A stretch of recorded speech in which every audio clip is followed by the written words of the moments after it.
Y para celebrar tan magna ocasión nos gustaría leer un poema titulado Van a por nosotros. Y dice así. Y dice así. Y dice así.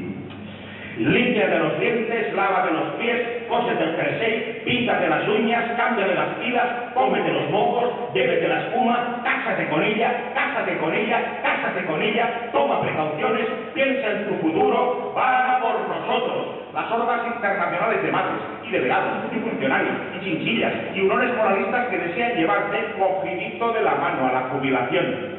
Bébete el jarabe, cómprate un buen coche, deja de fumar, no juegues a eso, cambia de trabajo, mejora tu imagen, vete a por las gambas, cósete la manga, cósete la manga, cósete la manga, réfere a la imagen, van a por nosotros, con su rey y sus escuadras, y sus cartabores, y sus reglas, y sus compases, y sus trajes de domingo.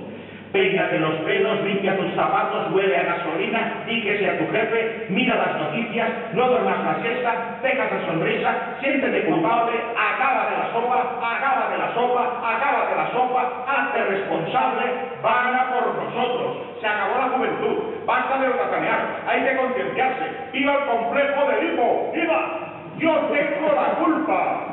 Paga tus facturas, traje con chaleco, duerme con pijama, santifica el lunes, funda una familia, porque no adelgazas, vaya para atrás, lávate las manos, píntate los labios, porque dices eso, porque dices eso, porque dices eso, todo está ya escrito, van a por nosotros.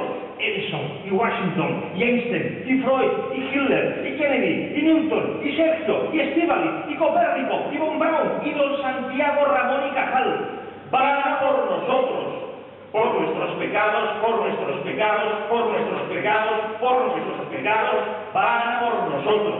Cada año más cerca, cada día más claro, cada sorbo más duro, cada recuerdo más lejos. Van a por nosotros, van a por nosotros, van a por nosotros, van a por nosotros.